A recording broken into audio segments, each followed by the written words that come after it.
In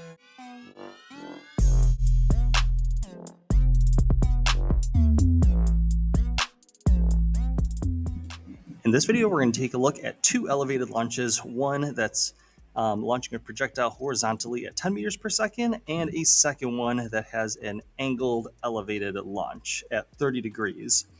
So the way that we're going to start off both of them is we're going to make sure we set up an X and Y column. We always want to do that with projectile motion because we have variables that only go in the horizontal direction that exhibit constant velocity, which means you can only use this formula over here at the bottom, and then things that only move in the vertical direction that exhibit accelerated motion, which means we can only use these three formulas for the right side over there.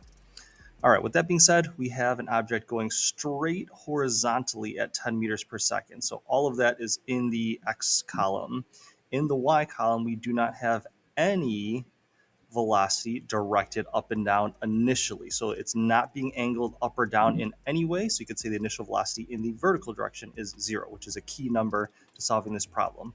We also know that the acceleration due to gravity is negative 9.8 meters per second squared, and we're given this 12 over here. So we're going to call our delta y negative 12 because it drops 12 from its initial position. Now that we have three variables in our right-hand column, we can go ahead and solve for a time.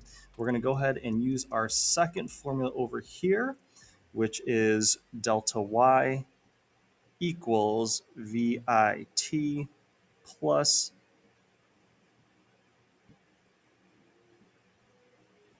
one half AT squared. So let's go ahead and plug in our values, work those numbers around, and solve for our t.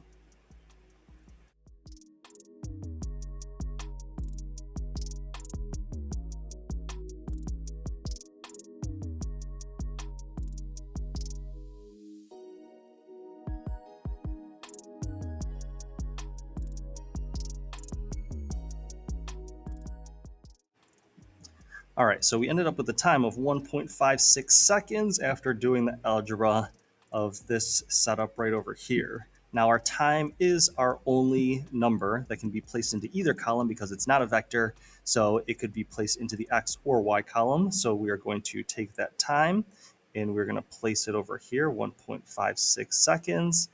So then we get delta X equals V times T. And then that gives us a final value of 15.6 meters. So the projectile is going to land 15.6 meters from the base of this ledge or this cliff over here.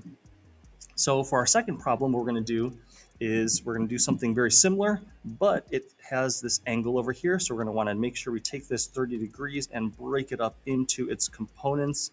We have an X component and a Y component over here.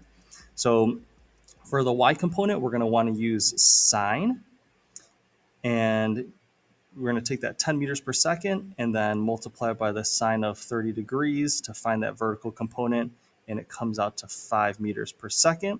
For the X component, because we're using the adjacent side in combination with the hypotenuse, we're going to want to use cosine. So we're going to take the hypotenuse of 10, multiply it by the cosine of 30 degrees, and then that gives us the horizontal component. Okay, so that's usually your starting point for every angled projectile. And then now we're going to go ahead and set up our X and Y column as we did with the other problem.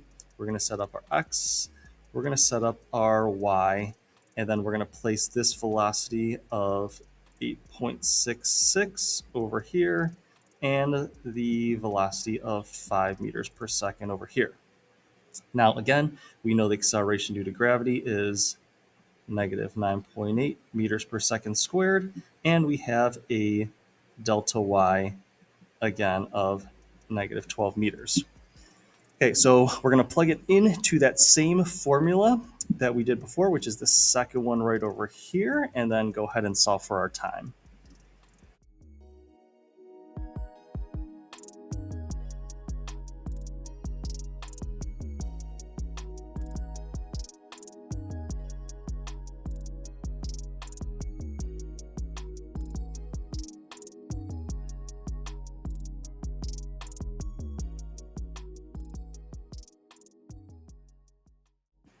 All right, so for this one, we got a time of 2.16 seconds. After solving for the first one already, I already anticipated we should have a time greater than 1.56. This one we had in green because it's angled upwards a little bit, so it's not only going to rise a little bit, it's going to fall from its peak and then fall that additional 12 meters, so it definitely should take more time, which it did.